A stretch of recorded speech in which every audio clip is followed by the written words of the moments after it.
ಸಿದ್ದರಾಮಯ್ಯ ರಾಜೀನಾಮೆ ಕೊಟ್ಟರೆ ಕಾಂಗ್ರೆಸ್ ಪತನಕ್ಕೆ ಕಾರಣ ಆಗುತ್ತೆ, ಅಧೋಗತಿಗೆ ಅದು ಹೋಗುತ್ತದೆ. ಯಾಕಂದ್ರೆ ಸಿದ್ದರಾಮಯ್ಯ ಇರೋದ್ರಿಂದ ಈಗ 3 ವರ್ಷ ಆರ್ಥಿಕ ಪರಿಸ್ಥಿತಿ ಹಿಂಗೆ ನಿಗ್ಸ್ಕೊಂಬಂದ್ರೆ ಯಾರಿಗೂ ಸಮಸ್ಯೆ ಆಗಲ್ಲಂಗೆ ನಿಗ್ಸ್ಕೊಂಬಂದರು. ಈಗ ಗ್ಯಾರಂಟಿ ವಾರಂಟಿ ಏನು ಕೊಟ್ಟಿದ್ದಾರೆ ಅವರು ಕಾಂಗ್ರೆಸ್ ಅವ್ರು ಸಿದ್ದರಾಮಯ್ಯಿಂದ ಇದೆಲ್ಲ ಗ್ಯಾರಂಟಿಗೆ 3 ವರ್ಷ ಸಮಸ್ಯೆ ಆಗಲ್ಲಂಗೆ ಬಂತು. ಆಮೇಲೆ ಇದೇನಾಕೈತೆ ಮುಂದೆ ಬರ್ತಾರೆ ಗ್ಯಾರಂಟಿ ಐತಿ ಸ್ಟಾಪ್ ಆಗಿ ಆಕೈತೆ, ಅದು ಅದ್ರಾಗೇನು ಎರಡನೇ ಮಾತಿಲ್ಲ. ಮತ್ತಿನ್ನು ಇದೇನು ಸರ್ಕಾರಿ ನೌಕರಿ ಸಂಬಳ ಕೊಡ್ತಾರೆ ಅದು ಸುದಕ್ಕೆ ಸಮಸ್ಯೆ ಆಗುತ್ತೆ ಕರ್ನಾಟಕ. ಆ ಲೆವೆಲ್ ಬಂದುಬಿಡ್ತೈತೆ. ಸಿದ್ದರಾಮಯ್ಯ ಅವರು ಈ ಹೈಕಮಾಂಡ್ ಯಾರೋ ಅವನೊಬ್ಬ ಸುರ್ಜಿವಾಲ ಯಾರೋ ವೇಣುಗೋಪಾಲ್ ಅಂತ ಅವ್ರು ಕನ್ನಡ ಮಾತಾಡಕ್ಕೆ ಬರೋದಿಲ್ಲ, ಇಲ್ಲಿ ಸಮಸ್ಯೆ ಗೊತ್ತಿಲ್ಲ. ಇವ್ರು ಬಂದು ಅಲ್ಲಿ ಕೂತು ಹೈಕಮಾಂಡ್ ಡೈರೆಕ್ಷನ್ ಕೊಡೋರು ಹಿರಿಯ ನಾಯಕರು. ಒಂದು ಕುರುಬ ಸಮಾಜ ದೊಡ್ಡ ಮಾಸ್ ಲೀಡರ್. ಈಗ ಕುರುಬ ಸಮಾಜಕ್ಕೆ ದೊಡ್ಡ ಒಂದು ಅನ್ಯಾಯ ಮಾಡಿದಂಗೆ ವೀರೇಂದ್ರ ಪಾಟೀಲ್ ಅವರಿದ್ದಾಗೂ ಲಿಂಗಾಯತ ಸಮಾಜಕ್ಕೆ ಅನ್ಯಾಯ ಮಾಡ್ರು. ಈಗ ಒಂದು ದೊಡ್ಡ ಸಮಾಜ ಕುರುಬ ಸಮಾಜ ಇದಕ್ಕೆ ಅನ್ಯಾಯ ಮಾಡ್ತಾರೋ. ಅದಕ್ಕಾಗಿ ಇನ್ನು ಕಾಂಗ್ರೆಸ್ ಪಕ್ಷ ಏನೈತಿ ಇನ್ನಿದು 2028ಕ್ಕೆ 40ಕ್ಕೆ ಬಂದು ಹತ್ತಿರ ಆಶ್ಚರ್ಯ ಪಡುವಂಥ ವಿಷಯ ಅಲ್ಲ. ನೀ ಹೇಳು ಮತ್ತು 28ವರೆಗೆ ಸಿದ್ದರಾಮಯ್ಯ ಇರಬೇಕಂತ. 2028 ಇರಬೇಕು. ಮುಂದಿನ ಅವ್ರ ಮೇಲೆ ಚುನಾವಣೆ ಹೋಗ್ಬೇಕಾಯ್ತು. ಯಾಕಂದ್ರೆ ಏನೂ ಬದಲಾವಣೆ ಮಾಡಿ ಎಲ್ಲರಿಗೂ ಒಂದೊಂದು ಪೋಸ್ಟ್ ಇದ್ದವು. ಈಗ ಅವರು ಡಿ ಕೆ ಶಿವಕುಮಾರ್ ಅವರು ಡೆಪ್ಯೂಟಿ ಸಿ ಎಮ್ ಇದ್ರು, ಎಲ್ಲ ಮಂತ್ರಿ ಮಾಡಿ ಚೆನ್ನಾಗಿ ಹೊಂಟಿತ್ತು. ಇದು ಹೈಕಮಾಂಡ್ ಇದಕ್ಕೆ ಕೈ ಹಾಕಿದ್ ಜೀವನಗುಡಿ ಕೈ ಹಾಕಿದಂಗೆ ಆಗ್ಬಿಟ್ಟಿತ್ತು. ಈ ಸ್ವಯಂ ಘೋಷಿತ ಅವ್ರಿಗೆ ಬ್ರೇಕ್ಫಾಸ್ಟ್ ಮೀಟಿಂಗ್ದಾಗ ಸಿದ್ದರಾಮಯ್ಯ ಅವರು ರಾಜೀನಾಮೆ ಕೊಡ್ತಾ ಘೋಷಣೆ ಮಾಡಿದಾರೆ ಮೀಟಿಂಗ್ನಾಗ.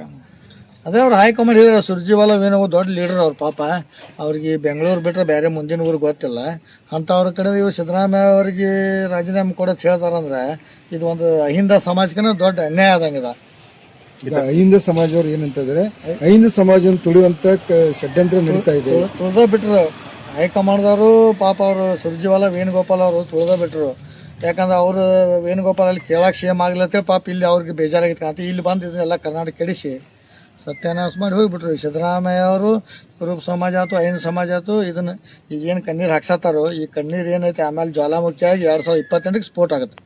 ಬೆನಿಫಿಟ್ ಬಿಜೆಪಿ ಅವರು ತಗೋತಾರೆ 100%. ಯಾರಿಗೆ ತಗೋತಾರೆ ಬೆನಿಫಿಟ್? ಯಾಕೆ ಅವಾಗ ನೋಡ್ರಿ ಬಸವರಾಜ ಬೊಮ್ಮಾಯಿ ಮಾಡ್ರು BJP ಏನಾಯ್ತು, ಈಗ ಮಾಡ್ತಾರೋ ಏನಾಕೈತೆ ಮುಂದೆ ನೋಡಕ್ರಿ ನೀವು. ಯಾಕಂದ್ರೆ ನಾವು ಇಲ್ಲಿ ಕೂತ್ ಹೇಳಿ ಅದಕ್ಕೆ ಯಾರು ಬೆಲೆ ಕೊಡೋದಿಲ್ಲ ಹಂಗೆ ಹೇಳ್ತಾರೆ ತಗೋತಾರೆ.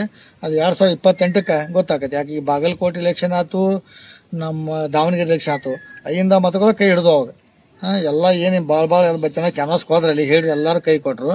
ಇವರಿಂದನೇ ಬಂದರು. ದಾವಣಗೆರೆ 5,000 ಮತಗಳನ್ನು ಬಂತು. ಇದು 22,000 ಸಿದ್ದರಾಮಯ್ಯ ಅವ್ರದ್ದು ಮಾಸ್ ಲೀಡ್ರು ಅಹಿಂದ ಮತದಿಂದ ಬಂದರು. ಅದಕ್ಕಾಗಿ ಎಲ್ಲ ಜನ ಇದನ್ನು ಸೀರಿಯಸ್ ಆಗಿ ತೊಗೊಂಡು ಸಿದ್ದರಾಮಯ್ಯ ಅನ್ಯಾಯ ಆಗಿದೆ, ಇದ್ರ ಬಗ್ಗೆ ತಕ್ಕ ಉತ್ತರ ಕೊಡಬೇಕು. ಪಕ್ಷಕ್ಕೆ ಒಂದು ಏನು ಸಂದೇಶ ಕೊಡ್ತೀರಾ ನೀವು? ನೋಡ್ರಿ, ಕಾಂಗ್ರೆಸ್ ಪಕ್ಷ BJP ಅವ್ರ ತಪ್ಪು ಅನ್ನೋದ್ರೆ ಸರ್ಕಾರ ಬಂದಿತ್ತದು. ಸಿದ್ದರಾಮಯ್ಯ ನೇತೃತ್ವದಲ್ಲಿ ಅಹಿಂದ ನೇತೃತ್ವದಲ್ಲಿ ಮತ ತೊಗೊಂಡು ಗೆದ್ದು ಬಂದಿದ್ರು.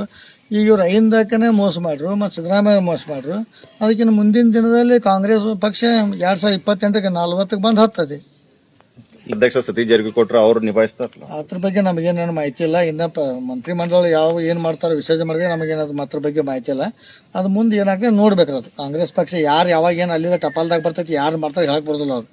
ಮತ್ತು ಸುರ್ಜಾಲ ವೇಣುಗೋಪಾಲ್ ಪಾಪ ಅವ್ರು ಮತ್ತೆ ಬೇರೆ ಯಾರನ್ನ ಮಾಡಿದ್ರು ಮಾಡ್ಬೋದು. ದೊಡ್ಡ ನಾಯಕರು ಅವ್ರು ಸುರ್ಜಾಲ ವೇಣುಗೋಪಾಲ. ಮತ್ತು ಅವರೇ ಕರ್ನಾಟಕದಾಗ ಸರ್ಕಾರ ತಂದಾರು. ಸಿದ್ದರಾಮಯ್ಯದ ಏನು ಪಾತ್ರ ಇಲ್ಲ. ಈಗ ಗೊತ್ತಾಕೈತಿ. ಈಗ ಇನ್ನೊಂದು 2 ತಿಂಗಳದಾಗ ಸರ್ಕಾರ ನಡೆಸೋ ಆರ್ಥಿಕ ಪರಿಸ್ಥಿತಿ ಎಲ್ಲಿಗೆ ಬರ್ತೈತಿ ಅವಾಗ ಗೊತ್ತಾಕದ್ರಿ.